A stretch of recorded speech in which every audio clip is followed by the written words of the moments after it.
This is The Storied Outdoors, a podcast somewhere between Lewis and Tolkien and Lewis and Clark, finding clarity in the stories we tell and the adventures that shape us.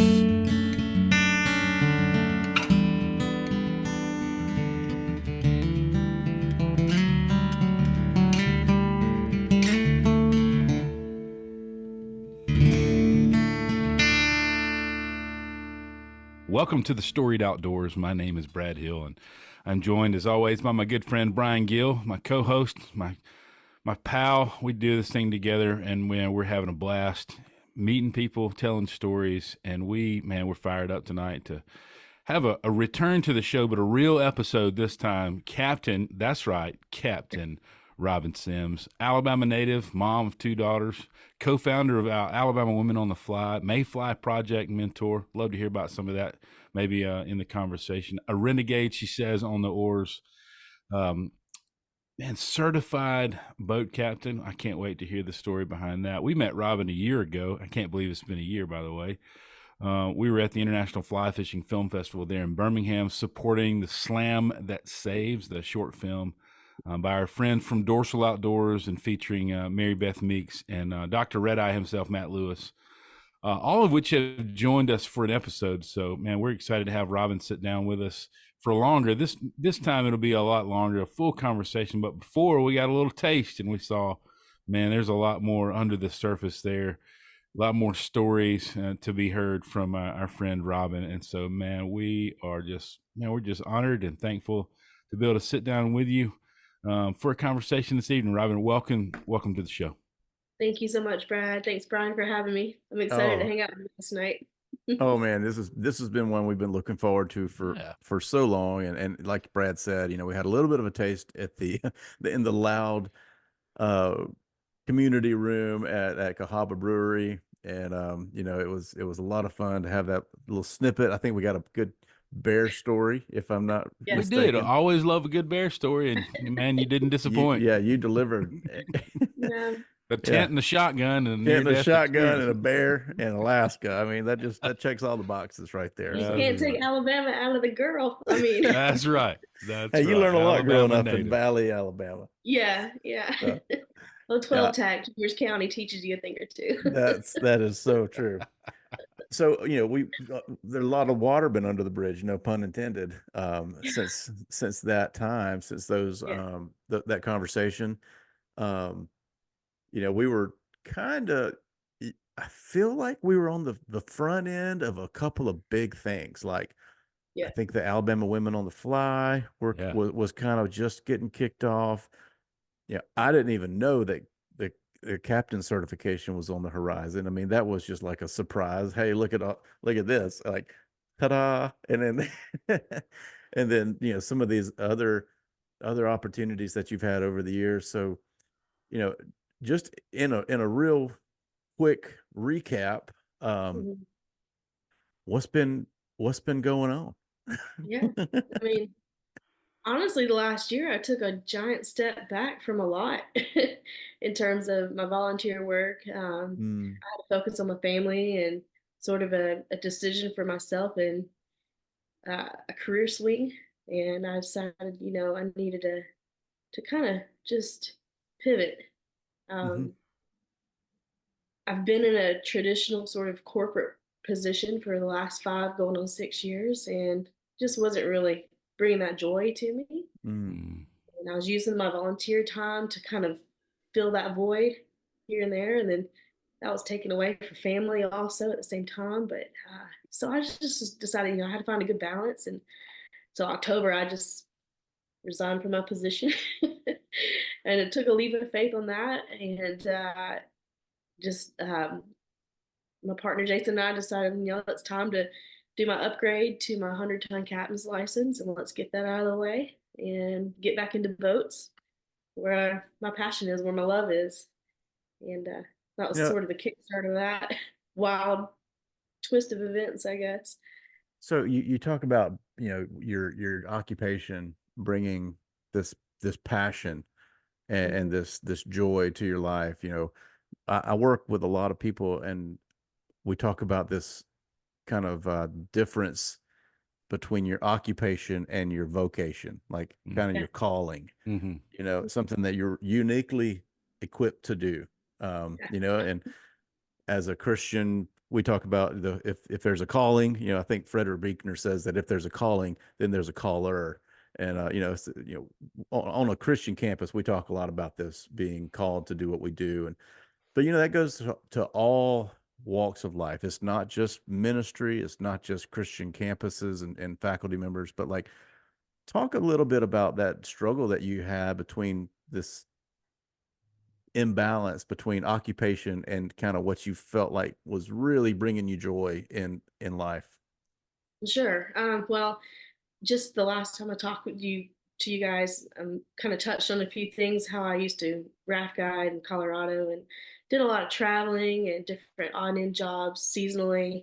And I did that for, gosh, I guess close to almost 14 years or so. I got to the point in my 30s where I'm, I was working on rivers and around boats, and then all of a sudden I fell in love with a bunch of sled dogs in Alaska.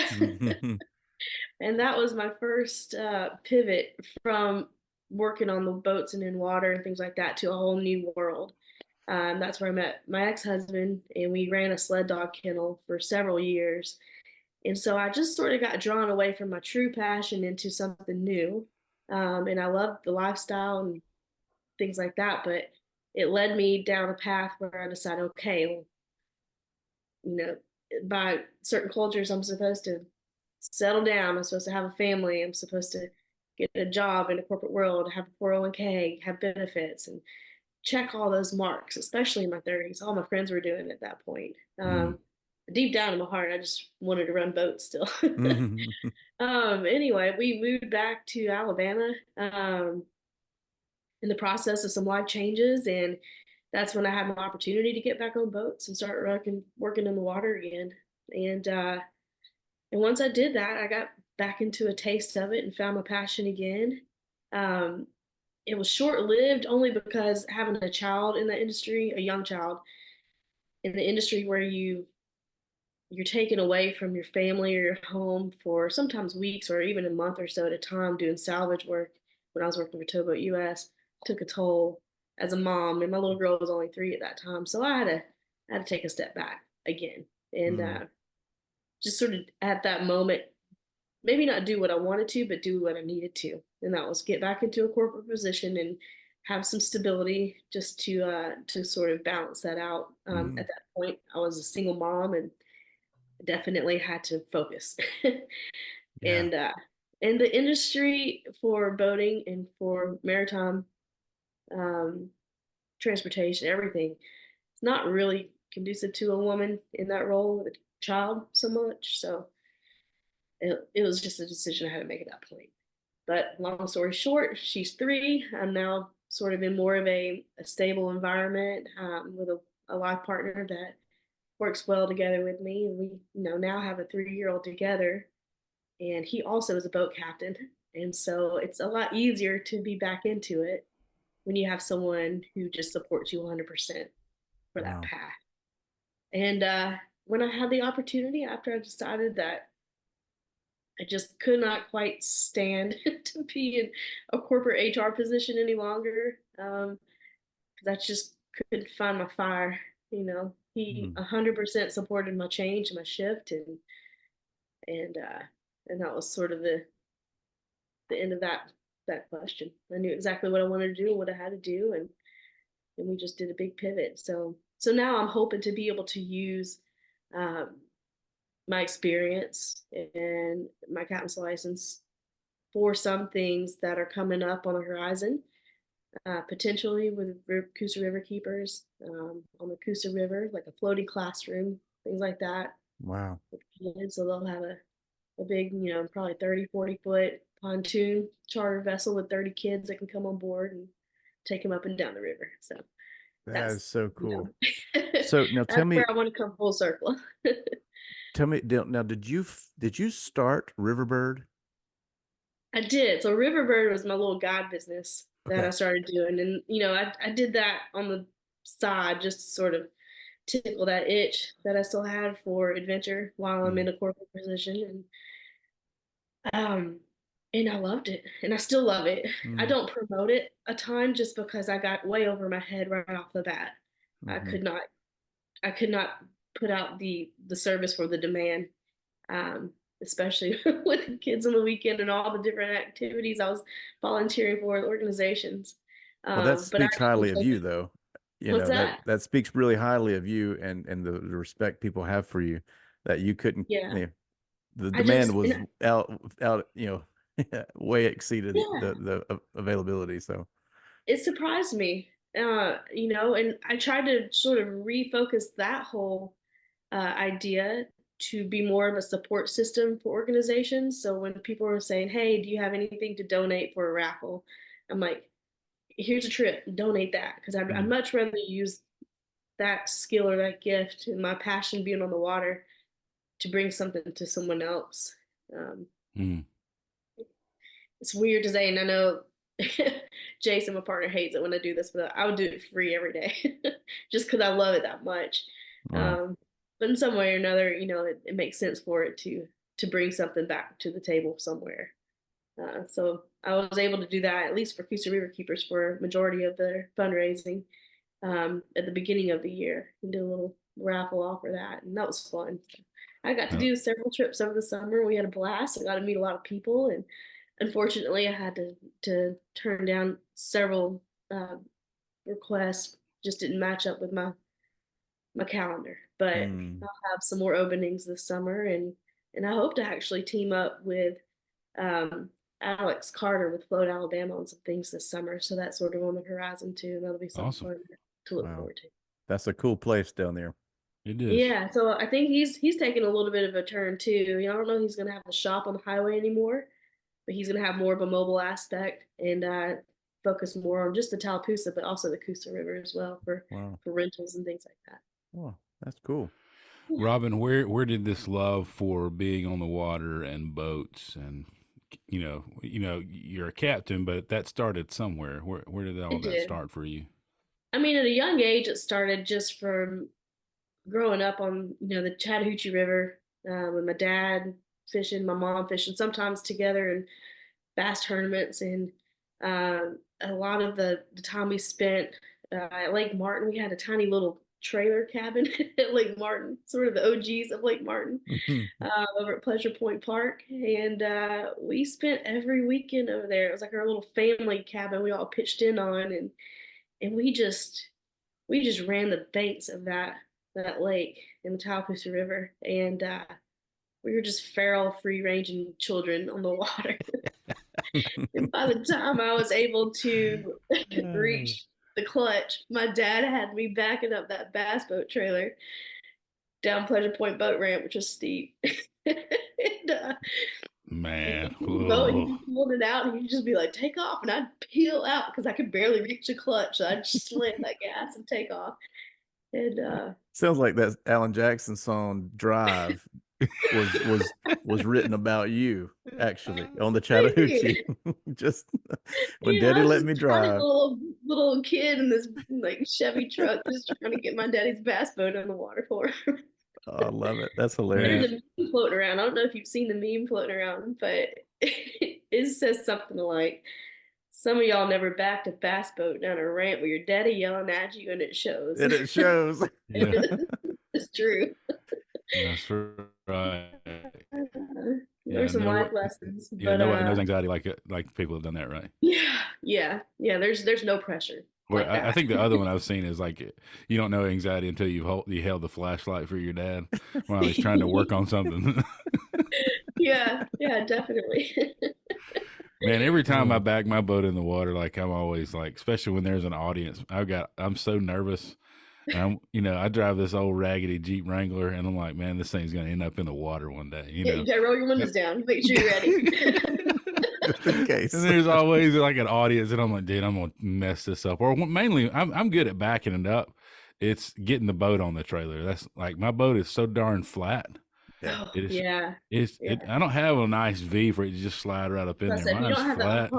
that hard Oh, keel, no, that no, hard no, V to no. slide you right on there, yeah, it's tricky. But anyway, I'm always there, and I'm like, oh, here's like 10 guys watching, and every one of them are judging me. You know. My favorite. You probably don't get this, but as a woman, when you show up to a boat ramp with a boat and a trailer, first you do have all eyes on you, but second, there's lovely older gentlemen that come up and like, hey, you need a hand, little lady. I'm like, oh my Oh God, yeah, thank you so think I much. got it, Grandpa. It's We just captain sing to most of you. the time. Yeah, and I appreciate it so much. But my favorite part is when I can help somebody else out.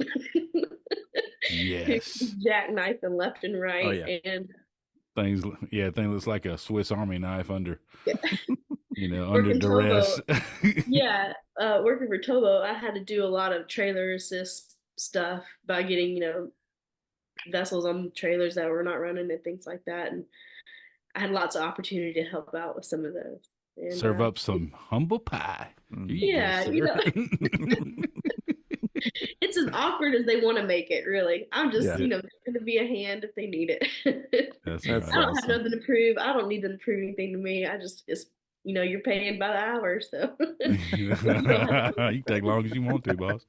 Yeah. Robin, so we're talking about back in bass boats now, but then you've got 100-ton captain's license. How did you get there? Yes. Yeah. That's So quite the jump. That's quite the jump from the old it bass is. boat running the Lake Martin Farrell to 100-ton captain's license. Oh yeah. Well, my dad unleashed me on Lake Martin when I turned 14 in his boat. So I would do my thing all around Lake Martin on my own for years, and then once I ended up kind of parting ways from my family, growing into my adulthood.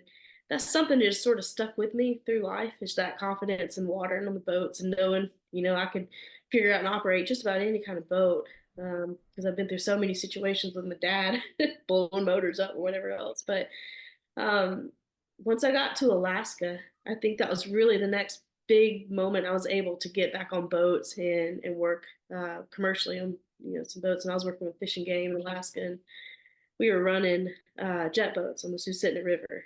Yeah, that's awesome. Yeah, it was a blast. A lot of the guys and some gals that come out on those remote field camps don't really have any boating experience at all. A lot of them are fresh out of school or in the middle of school and that kind of thing. I just happened to be that girl from Alabama that had some experience outdoors and got lucky to jump in that position because I was on a steelhead project in Washington. So I had no fisheries experience, formal education for it or anything like that. But once I got out there and they realized like, oh shoot, she might know a thing or two and could help us out here in field camp with boats. That's when it really clicked and I was able to jump in another situation and really just sort of have fun with it. So I ran jet boats for a season on the Susitna, and it was for about 5-6 months total. And then after that, well, actually before that, I was working in Skagway and Haines. Now I wasn't operating a boat there in terms of a motorized vessel, but we had cruise ship passengers that came into Skagway for our excursion that we offered, and that was part of the guiding that I did in Alaska. And a lot of times we would have to go pick them up on a high-speed catamaran, which is like a 90-ton catamaran. It was like a double decker for that one. There's a separate one called the Chilkat Express. That was a triple decker. So it held up to about 150 passengers. But so we would pick them up over in Skagway and then bring them back to Glacier Point or to Haines, to whichever excursion. Wow. So that's really where I started to accumulate my sea time. And that was the only way I was able to really go for my upgrade from OUP, my 6-pack, up to the 100-ton master. Now, since all of that is within the Tracy Arm of Alaska, it's an inside passageway. It's the ocean, but it's very much inside intercoastal water. So I'm not able to get my near coastal. I'm only able to get my inland 100-ton. But that vessel gave me the time I needed to acquire to get that upgrade. and I can eventually, I've never operated a boat that large, but I could eventually work my way up to that now that I have my license, and the testing and the exam is complete and everything else for that. But that does give me the opportunity to operate some of the vessels around here on the Alabama River. Just because it's a navigable waterway, and so you have to be, I guess, licensed by the United States Coast Guard when you're operating any kind of inspected vessel.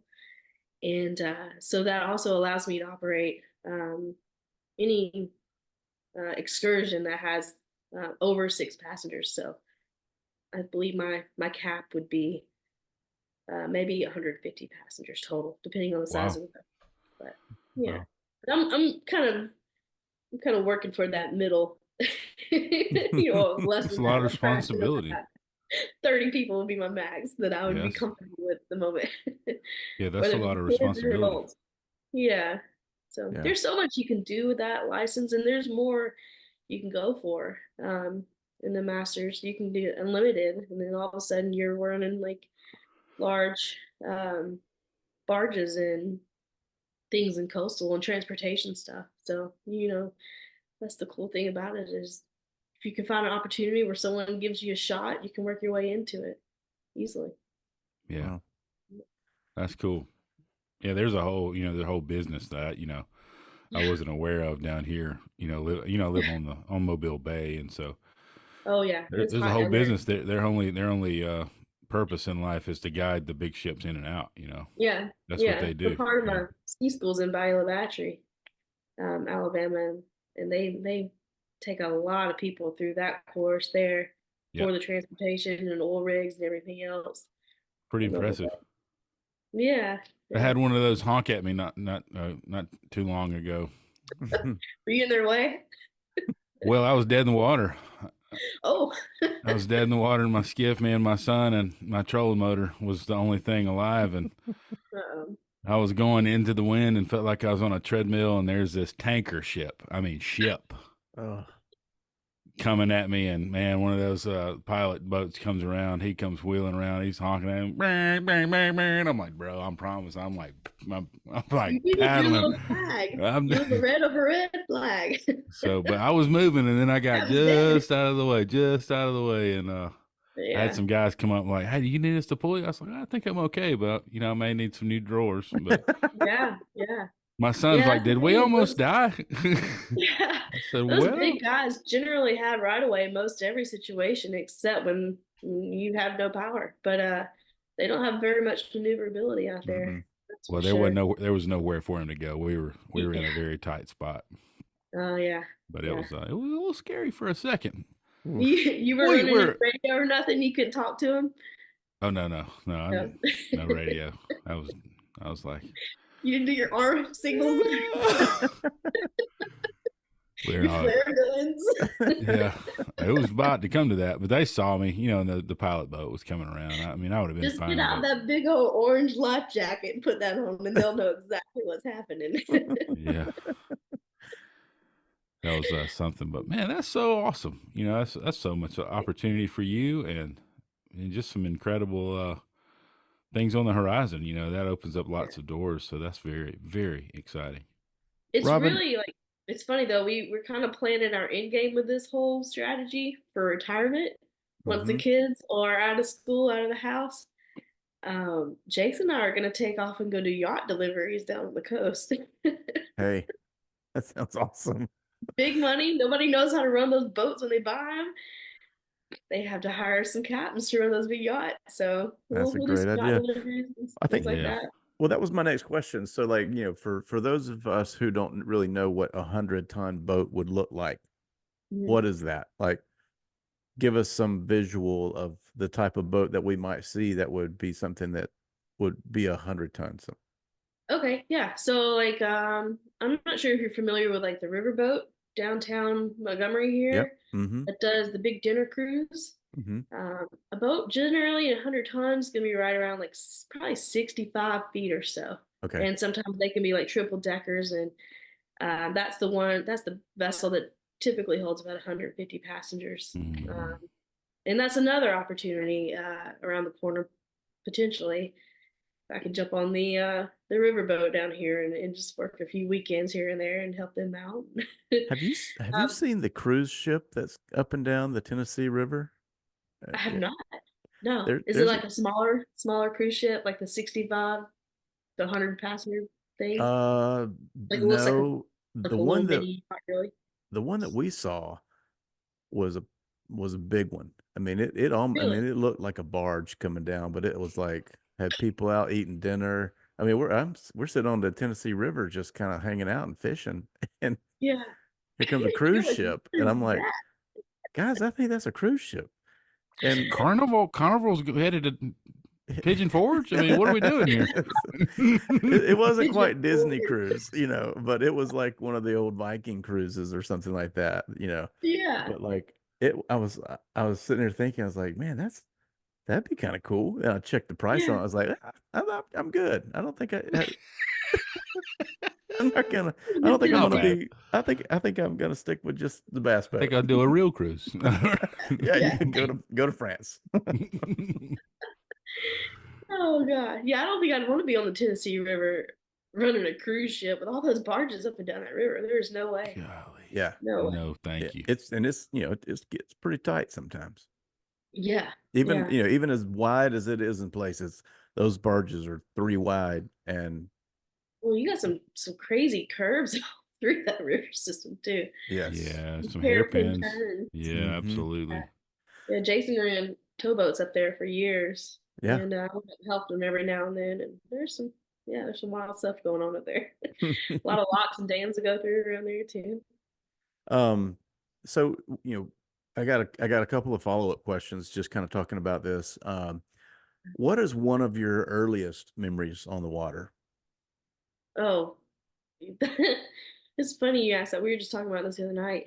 Um, when I was little, I used to wake up several times. I remember, like on the floor or in the underneath the little helm of my dad's bass boat. Because he would take off so early. My mom fished with him on a few tournaments, and we were young. I was probably 4 or 5, maybe. And they would take off so early. They just kind of plop us out of bed. We didn't sit in car seats back then, so they just threw us in the truck. Like the arm, Carried us Those were you the know, through your good the old boat. seatbelt. days. And like those crazy bass tournaments, they have like the takeoff. Yeah. Can you imagine doing that with your kids asleep in the floor of your bass boat? Anyway, I don't remember that part, but I just can imagine my dad gunning it to get to the best spot with his like 2 kids asleep in the bottom of the boat. But yeah, I remember, Wow. waking up in the sunrise in my dad's bass boat. Mom and dad are just hanging out fishing, and then me and my sister would have a little bag with some toys and hanging out. But and then having to pee off the back of the boat, that was always fun. That's Yep. But that's pretty That's much waking that's up my and earliest. seeing a sunrise in a bass boat as a child. I mean, Yeah. That's that's And this is living. like the 80s, this is like late 80s. So like oh bass boats yeah. weren't nice like they are now. No. They were Yeah. kind of sketchy back Yeah. then.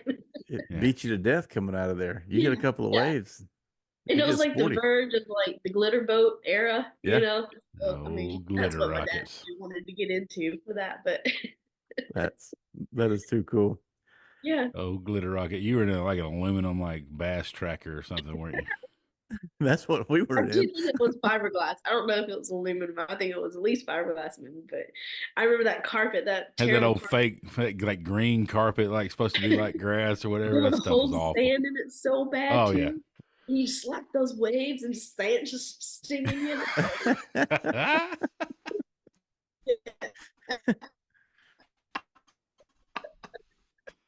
Oh, I would have mercy like taking off like full throttle. That And boat, I think I like can't remember. We probably had like a one on that thing. Oh yeah, cause straight out of the hole. straight out of the water. I mean, can't Wouldn't see plane anywhere. out for Can't see like where you're going until you no, get on uh, plane. Yeah. would no, not plane out for like at least 20 seconds. yeah.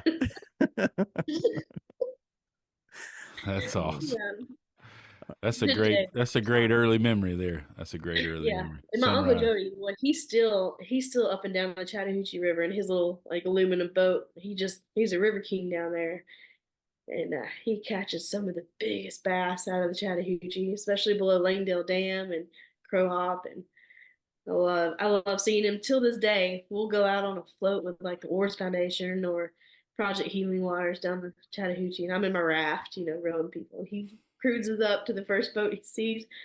He's like, "Y'all see Robin?" He's And here comes right Uncle there. Jody right up to me. He's like, "Ah!" He's like, "Hey, yuck, yuck." That's what he calls me. Yuck, yuck. So seeing my family out there is always fun too. Yeah. Oh, that is awesome. That's fun. Oh yeah. Oh, that's living. That's living right there. So what's your Brad talked a little bit about a scary story on the water. Have you ever had a close call? Oh yeah, we did some really stupid stuff in Alaska. Yeah. Uh, not So the bear story. Not the bear. no, This is involving a jet boat. Oh, no, it's not jet boat. It's a Zodiac. Oh. mm, You guys know what a Zodiac is? Yeah. I It's like an don't. inflatable, rigid hull. Oh yeah, So okay, yeah. like maybe 12, 14 foot boat, like a Hmm. little raft with a rigid floor to it. Yeah. And I think Ben had one of those, Brad. Okay. Yeah. so one season I worked out in Alaska. I worked out at this place called Glacier Point, and if you ever get a moment or chance to Google it, it's I've read breathtaking. about it. I've read about it, but I've never seen a picture of it. Yeah, the Davidson Glacier is where John Muir wrote a lot of Yeah. his That's poetry. where I And read about. I read about it in his essays when I read Muir's essays. yeah, that's the glacier I lived at the base of on this fan of land, which was basically just a deglaciated area where the land was rebounding up.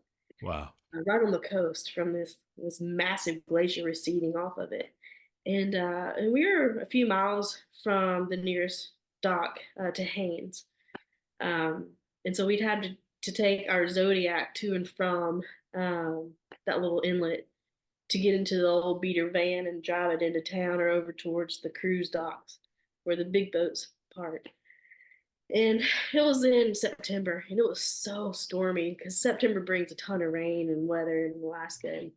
And my family is coming to town, so I was like, I got to get back to Skagway because they're coming in on like one of the Alaska Marine Highway to Skagway, which is a big like ferry, um, like a cruise ship, but it's a state run. So they Mm-hmm. have rooms and like a big cafeteria and things like that. It's very Oh comfortable. wow. And you Interesting. put your car on it and things like that. Oh wow. Because there's no road systems through there, so you have to take the Alaska Marine Highway, which is the ferry to and from Skagway area. Amazing.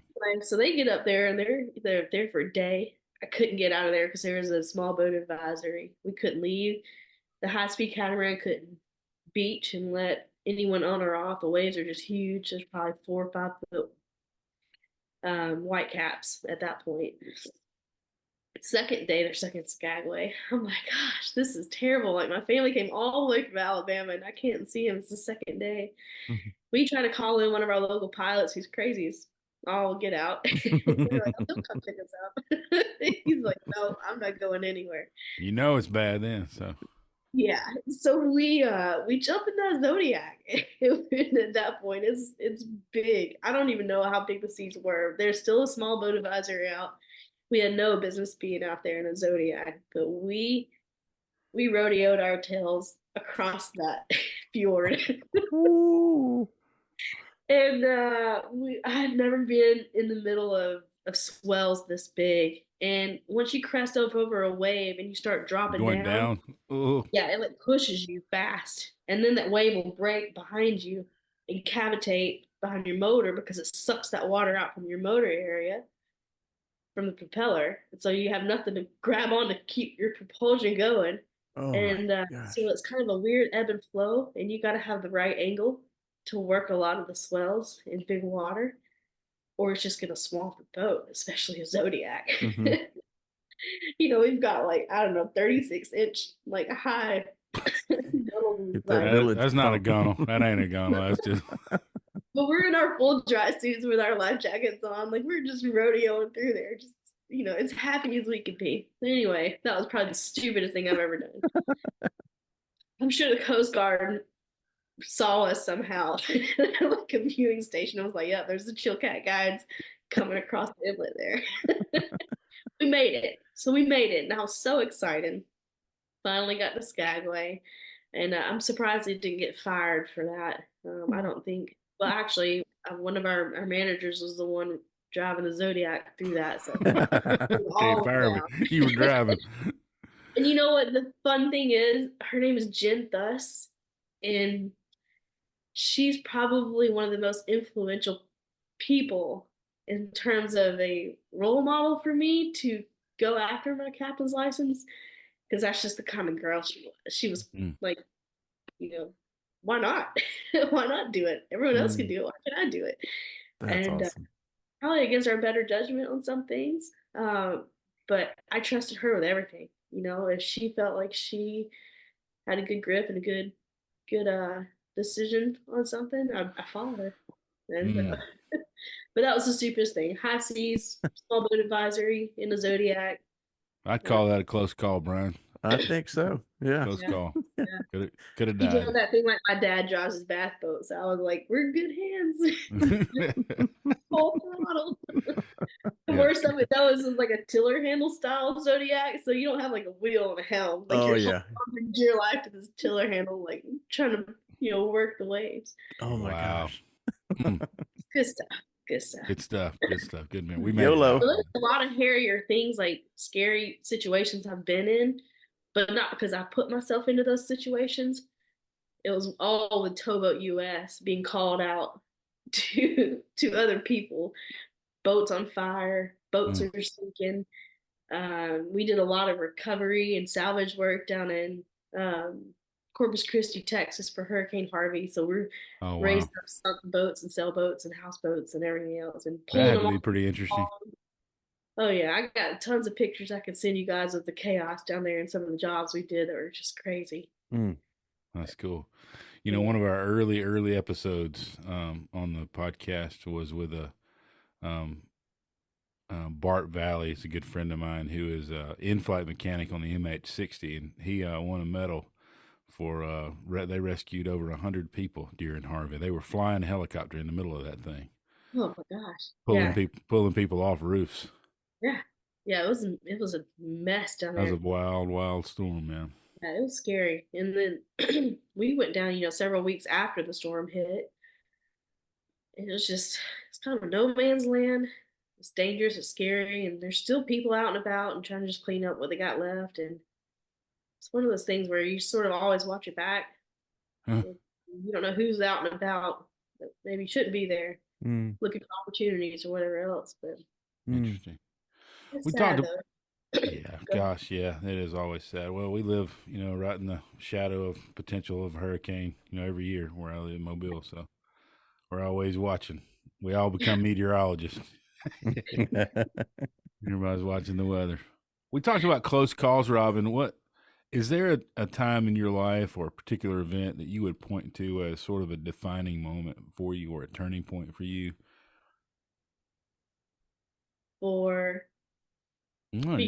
Just as a person, like you becoming, your confidence or whatever, something you would point to.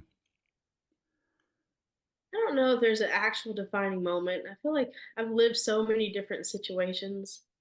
I've always sort of had this internal voice in my head that tries to talk me through things and chills me out in moments of situations. And I feel like the more you are exposed to different scenarios and situations, the better composure you're going to have overall with things that potentially pop up. And I do feel that my training through Colorado for whitewater sort of takes that sensation out of me for chaos, right? Like when you're thrown into training and you start becoming a whitewater guide, like you're constantly going through chaos through these rapids, and these people are screaming and some crying, and it's fun to us because we know the risk associated, and we are pretty good at gauging the consequences of what's going to happen if we're going to hit this hole or hit sideways or go this way, and where these people are going to end up flushing down river. So having that experience or that knowledge sort of desensitizes your fear in a way, and it's also traversed into boating to to a point. Now I've had a lot of, mess around and find out kind of situations. And honestly, it's not that I don't go into things with fear, but I go into it with respect, hoping that if something happens, it's going to be a learning situation. And then I can apply my skills that I've acquired through the years prior to whatever that may be. And I feel like it's just a building block on that. And I think you can take that for almost any career or activities, and especially high risk activities. And I really do think just putting yourself out there to gain experiences is really just the best method to give you an all around perspective. I love that, pointing to the chaos of whitewater rafting. I mean, I think that's a beautiful analogy. That's wrought with analogy and metaphor, for life. How many times do you feel like you're, about to be dumped out of a boat and flushed down river, but you're able to get back on that raft, once things calm down a little bit, Yeah, and get back rowing, right? yeah, absolutely. Now, luckily, like, in my later ages, I definitely don't take the risk I used to, by choice. But I certainly, I apply it still in every single day of my life, even with my children. And I want them to experience life and the thrill and feel life, and not just be completely in a bubble or protected to a certain degree. So I feel like it's applied in so many aspects. It's like a safe way for them to explore and grow as a person, but with a safety net. Does that make sense? Mm-hmm.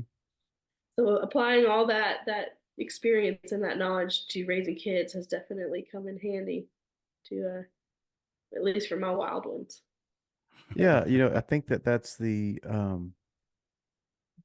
that's you talk about, we joke about not having seat belts and all that in the 80s, and growing up in the 80s and all that, but I think that there's so much fear that goes into parenting, and sometimes we hold on so tightly that we don't allow our kids to explore and have adventure and have, you know, a longer leash, Yes. but also have a safe place to land, Mm-hmm. and because there's we could insulate our kids so much, Yeah. and then they would not have experienced a whole lot of childhood in some ways. Yeah, absolutely. No, it's gonna backfire on me one day. I know it They because may move out to Alaska. I put Ruby out in the little John boat we have on our lake that we live on. And she got a little trolling motor back there. That's And she'll awesome. look around. She, started doing that at 8 years old. And she wears a life jacket and she has a little kill switch for that little trolling motor. But she'll come and dock that little boat with the right angles. And this little tiller handle, it's hard to get your angles right with those. Yeah. It's all Yeah, opposite. that's And right. so her just learning those the physics of that at such Mm-hmm. a young age, I think just starts to become like embedded into her muscle memory, and then she's just going to grow upon that. And she rows the raft so well, and she already can, maneuver the raft from different angles and catch eddies and punch through eddy lines and things like that. So those are skills I feel like are going to be applied in so many different ways through life for her, And and they're getting confidence every time they do it. yeah, They're going to have more and more confidence. So, they're not going to be afraid of water. They're not going to be afraid. They're going to respect it, like you said earlier, or something. Yeah. Mhm. and I think there's a healthy fear to have, but it's tied closely to respect for Mm-hmm. water as well. Yeah, absolutely. So I just know one day she's gonna hightail it out of here and go to Alaska, and I'm gonna be like, "Oh dear God, A lot of Jesus, take prayers. control." I'll probably go with her. Who knows? But Brad and I both have daughters, and you have two daughters, and just what would be maybe some advice that you would give to parents who have daughters, but you're wanting to get them out into the outdoors? Um, I feel like my experience with most parents, because I'm a Girl Scout troop leader, so I've got, at the moment, 9 little girls who love, for the most part, the outdoors, but a lot of our camping experiences sort of get put on halt because of not all the parents, but some parents just aren't really keen for sleeping outside in tents kind of thing, where the kids are just gung ho for it. Mm-hmm. But my advice to parents would be maybe take a little leap in adventure and sort of put yourself out there too. You might find something you haven't discovered that you love, like waking up to a sunrise and drinking coffee outside. I mean, there's something to be said in the community that you can build around a fire pit, you know. And Oh I yeah, think man. a lot of people are disconnected from that these days, especially with their kids. And there's so much creativity and storytelling and connection to be made in those interactions and those opportunities. And so I feel like parents, they gotta go for it, you know. Yeah, I Take the think kid. that. If you don't know what you're doing, that's okay. Well, Like that's what I most of was about to say. How would you what would you say to a parent that really has no clue where to start? Maybe a single mom like you were at one point. Kind of how do you get into that world? What would you say? I mean, I don't think you can go wrong just by, I know it sounds silly, but YouTube videos, TikToks, like do your research. Mm-hmm. Find state parks, safer places, state parks, national parks that have designated camping areas. Mm-hmm.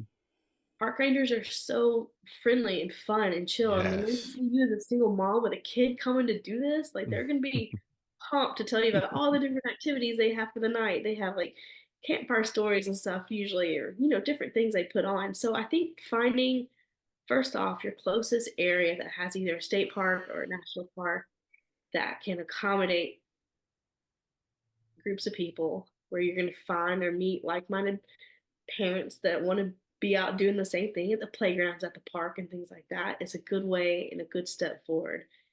Even if you have to get your Ozark Trail tent from Walmart for one night, that's fine. You know, start Hey, small. a lot of Build places it. rent gear too. Yeah, yeah. For REI really rents really gear all cheap. the time. Yeah. I've started traveling now. When we fly into places, I'll just rent gear from REI when we get there instead of fly with it because it just makes sense. Mm. It's so much cheaper. Yeah. And Woof, yeah. instead of flying with it, you have to pay extra 50 to $100 for another 50-pound bag of gear. Yeah. But yeah, for single parents or any parents really, like use your resources in your community. There's so many groups, Boy Scouts, Girl Scouts. I tell you, my bridge to the outdoors, besides my family and my experience with my dad and mom and doing all that, was really youth group. That took me on so many adventures. Hmm. We went rafting on the Ocoee. We went up to, the mountains every year. I went to Camp Simatonga several times, like throughout my young adulthood. And so I do truly feel too like youth groups are a huge stepping stone for kids to kind of get acquainted with outdoor activities as well. And there's generally camping trips and things like that that come in hand, or beach trips even. And I'm I sure you'll find have some funny youth group stories. I mean. Let me ask you guys this, because we're all virtually the same age. We find ourselves asking the kids, "Do you want to do this or do you want to do that?" And they're like, "No, I don't really want to do that." And when I think back and look back, my parents didn't ask. They're like, "Hey, Yeah. we're going. Oh, I don't ask either. You're I'm like, coming with." really? You know We'll how go we with got y'all. in? We got into what we were doing. They said, "Hey, we're going to do this," and I said, "Oh, Yeah, yes, yes, sir." yeah, absolutely. Very true. That's what it's turned into with fly fishing with kids now too. Like Ruby, kind of her interest goes up and down with fly fishing, and so I'll drag her with me. And I'm like, it's not really a choice, but you're gonna sit out and enjoy this beautiful scenery, fresh air, and if you want to come help mom catch a fish, that's great. If not, put your hand up and read your book. So Mm-hmm. So just was hit 'em. now was Ruby the one that you went with to Colorado? Yes, yeah, That yeah. looked We That did. like a that trip phenomenal looked trip. awesome. It was amazing. I've come to the point now where I'm tired of stuff, Mm. uh, and I can't deal with any more stuff around our house and getting rid of stuff every year.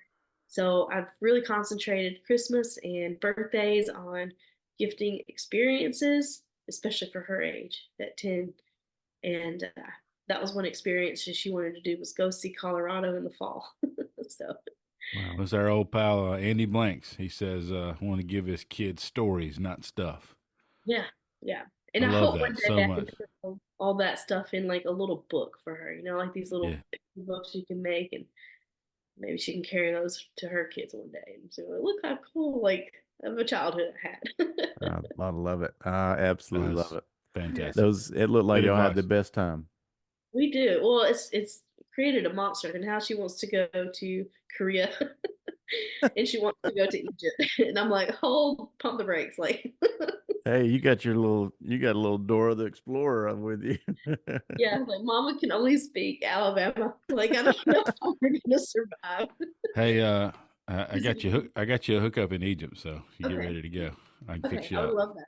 Yeah, she actually has a lot of family in Israel, so we can get somewhat close. In But the Wow. neighborhood. yeah, yeah, we might let things settle down a little bit before we head over there. Yeah. Yeah, How it's did probably a great how'd you idea. get involved with the Mayfly project? Oh goodness. I think that kind of stemmed from just my connection with like Roel, and Jake Vincent, and just my whole crew.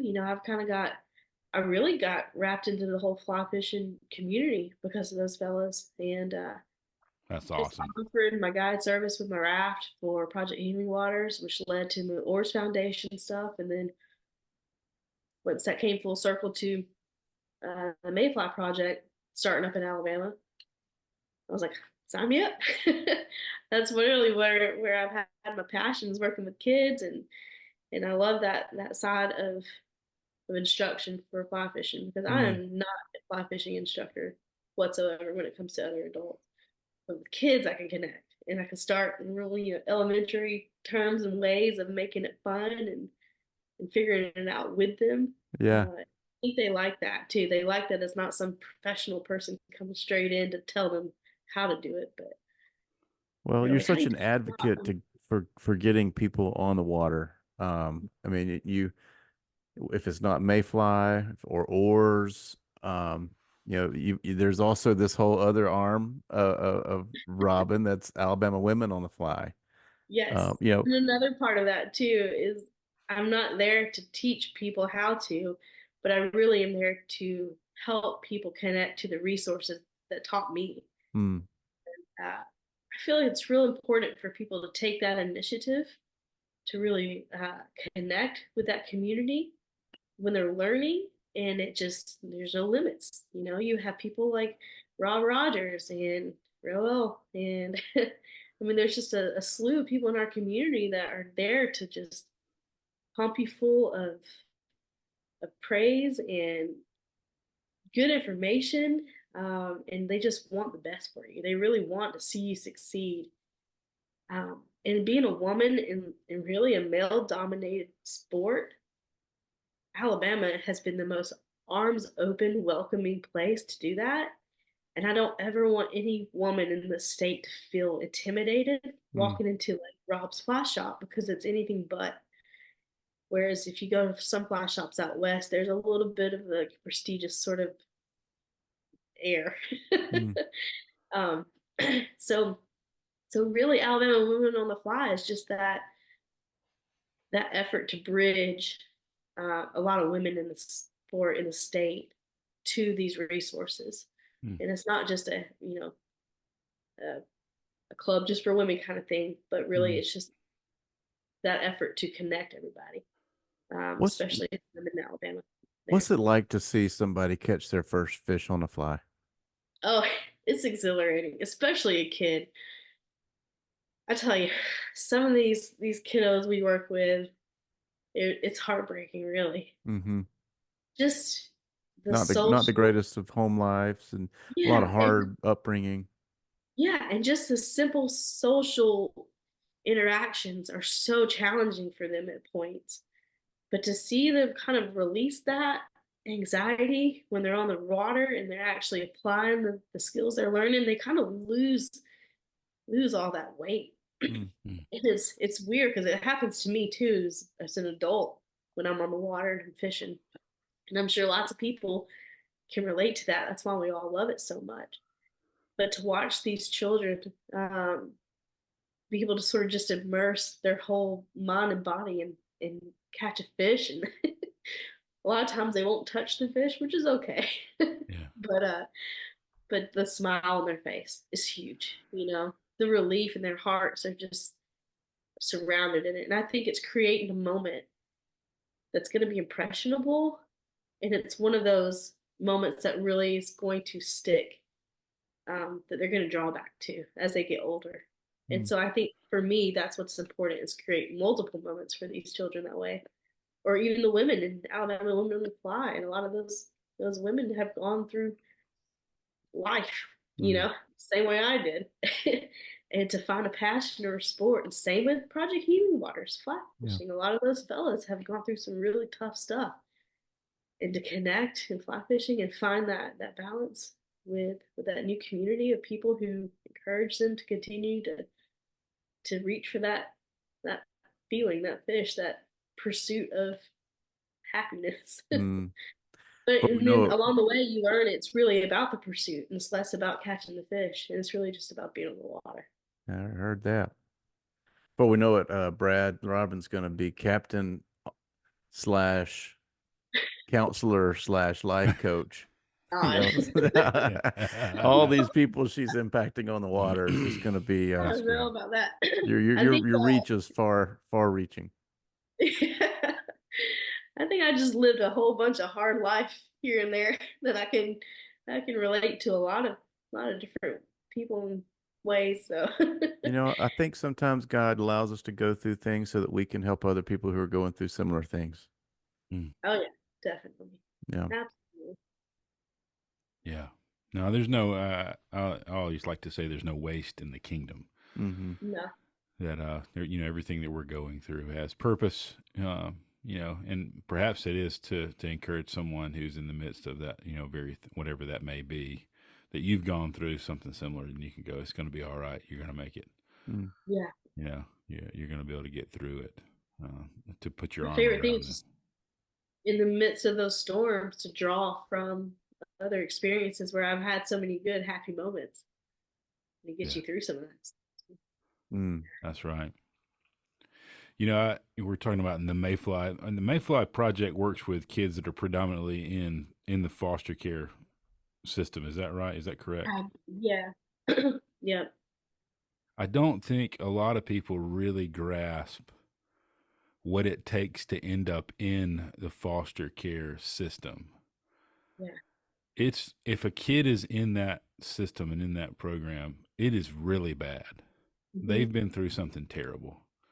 Like 99% of the time, like it is unimaginable what they've been through to put them in that system and in that place.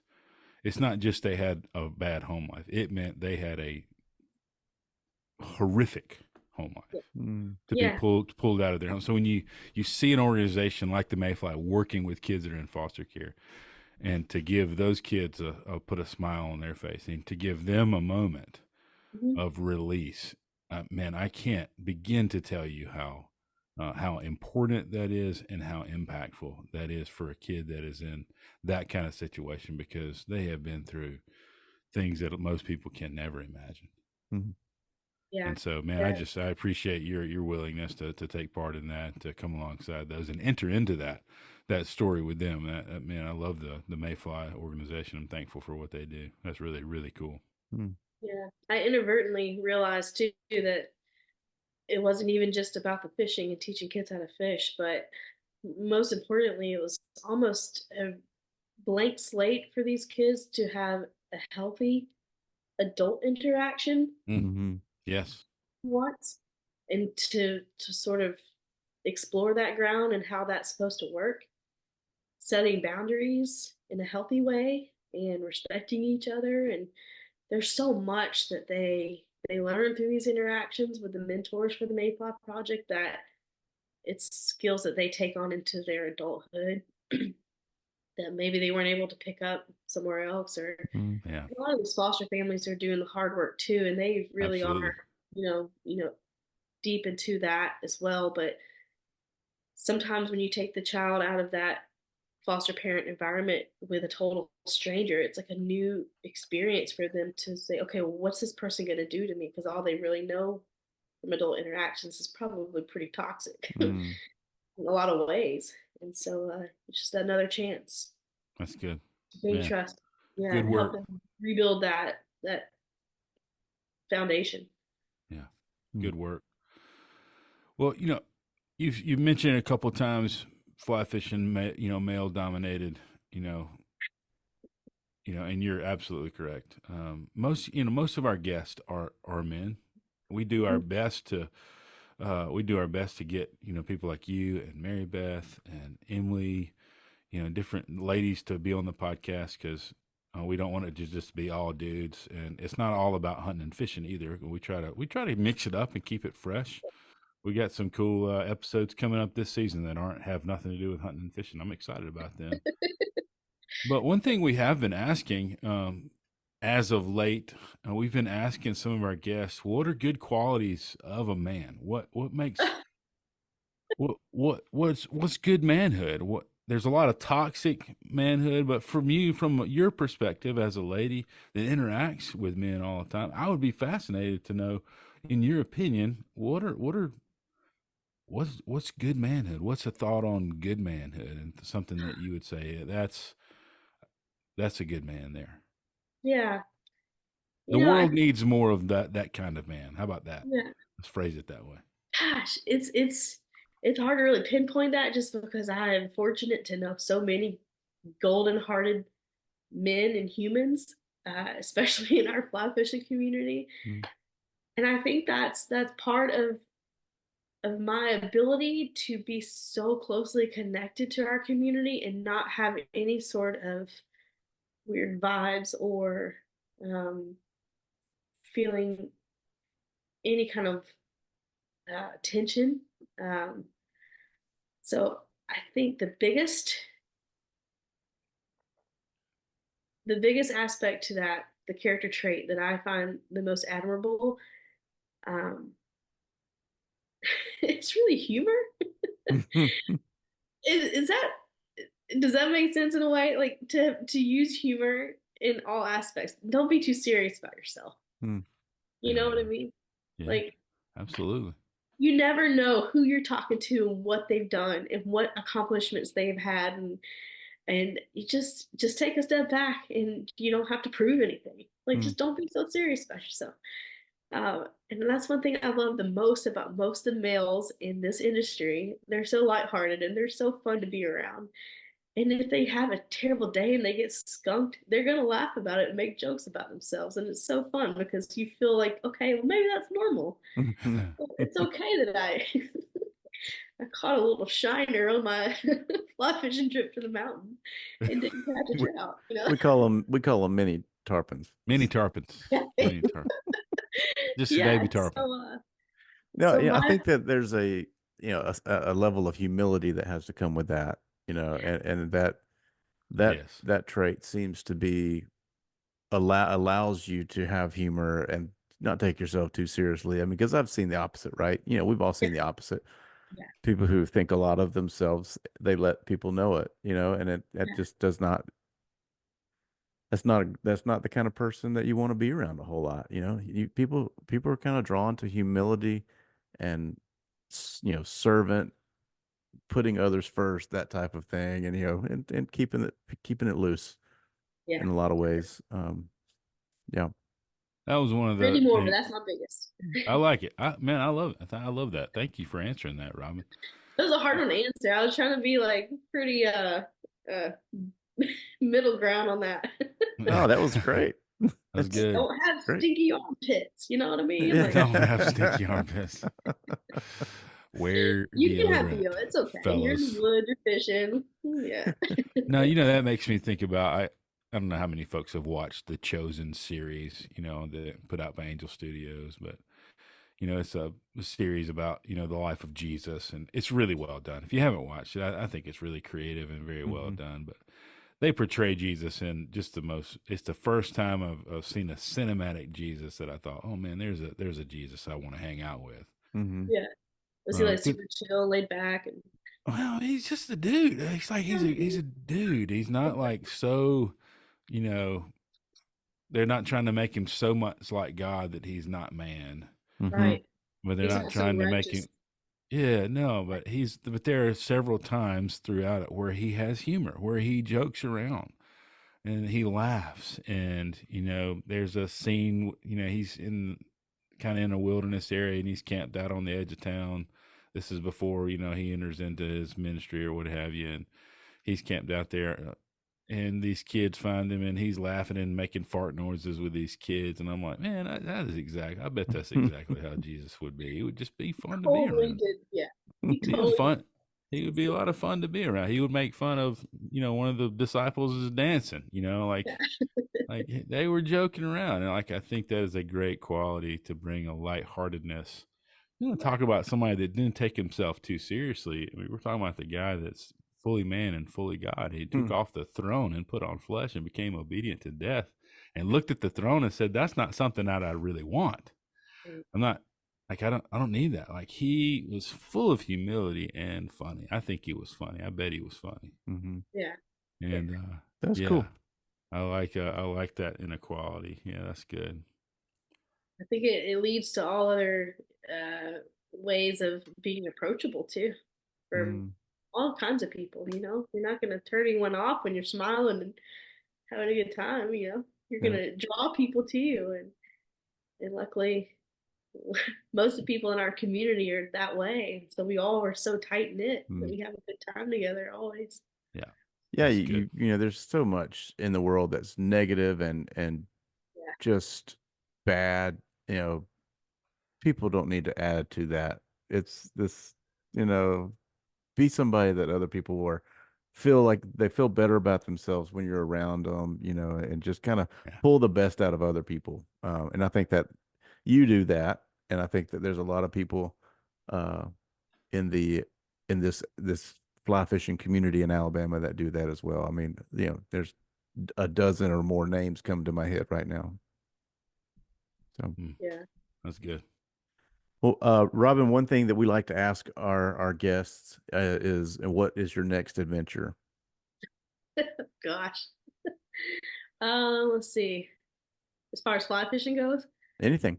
Okay. It could going be to a Egypt, swim going to Egypt, swim meet in Pensacola or Egypt, or I got a calendar full of stuff. So, I am heading down to Apalachicola. Okay. In April. I'm doing a birthday trip with Mary Beth and Justin Overton and Sarah Knight. We are going to rent a houseboat. Trouble. That is the. Are you fishing? Are you gonna fish down there? We are fishing. There is a female guide, and she was in the film with Mary Beth, who took Mary Beth. Yeah, the triple tail. Forgive me, I forget her name, but phenomenal woman captain also. And she operates 2 different skiffs down there, and she takes people out. So Mary Beth and I are going to go out one day, and then Mary Beth and Sarah are going to go out the other day. And while they're out, I'm going to head over to Cape San Blas or St. George Island somewhere and do some surf fishing. And I'm probably going to bring my raft too, because it's got my little 2.5 kicker motor on it. We'll park that right on the houseboat. So if you see a bunch of girls zooming around on a little raft in and out of those fishing trawler boats, that's gonna be us. Is it Danielle Davidson? What's that? Danielle Davidson. Danielle Davidson. Yep. Right. Thank you. Yes. And so we're is that excited. tarpon? I mean. Oh yeah, she that's what I was thinking. More than just triple tail. Yeah, because Apalachicola, I mean, that's a place that I hear people to fish for tarpon. Oh, I'm gonna tear up some oysters. I cannot wait. Oh yeah, man, that's one of my favorite things to eat in the whole world. My favorite place for sure. Wow, that sounds like a phenomenal trip. Yes. I mean, goodness gracious, that may be a birthday worthy. That's that may be a follow-up, Brad. We might get all 4 of those ladies on the show at one time. We're still trying to get Sarah on the show. She's been very against it. We might have to just kind of do a little impromptu Zoom meeting with you while we're there. From the pontoon. All of the women together. Please, let's make that happen. I think, hey, let's put a poll up, see if we want our listeners want that to happen. We're gonna be like my parents. We ain't no poll. We're just gonna do it. Just do it. Beth Meeks, Sarah Knight, Justin Overton. Justin doesn't fly fish a ton. Like she's just kind of like, yeah, she knows how to. It's just her passion is in protecting rivers. She's a rock star. I mean, she just really earned some award for the Southeast or something just last week, I believe. Oh man, cool. Like award after award, and she deserves it. Like that woman busts her tail day and night. And going head to head with some big people in legislation and everything else. Yeah. And really putting herself out there. That's great. I'm thankful for it. But, I talk about a lot of the fellas that I'm so fortunate to know in our industry or our community. And, I failed to mention all the amazing women that is like a huge support system for each other and everything we do. And those are Mary Beth and Sarah Knight and Justin are three of the big ones. So I've been really lucky to have them as close friends. Absolutely. Well, that sounds like an incredible trip for sure. It'll be pretty good. That will be fun. So later on in the season, there is a volunteer opportunity open for all kids fish over Georgia. They have their fall session up around the Upper Chattahoochee, I guess around the Helen, Georgia area. Mm-hmm. And so I'm hoping to try to coordinate if you want to volunteer as a woman who happens to be in Alabama that likes fly fishing and come with us to get together and get a house on the Toccoa River again. So we'll make it a big old event that way too for the fall. Man, that sounds fascinating. 3 days fly fishing like the Toccoa or like the Upper Chattahoochee, and then one day we'll volunteer with the all kids fish event. Cool. Very cool. That's my other big event for the year. We'll see if it pans. We'll be sure to keep an eye out for that one and help promote it from our side of the house and maybe point some people your way. That's awesome. Well, Robin, this has been a great conversation.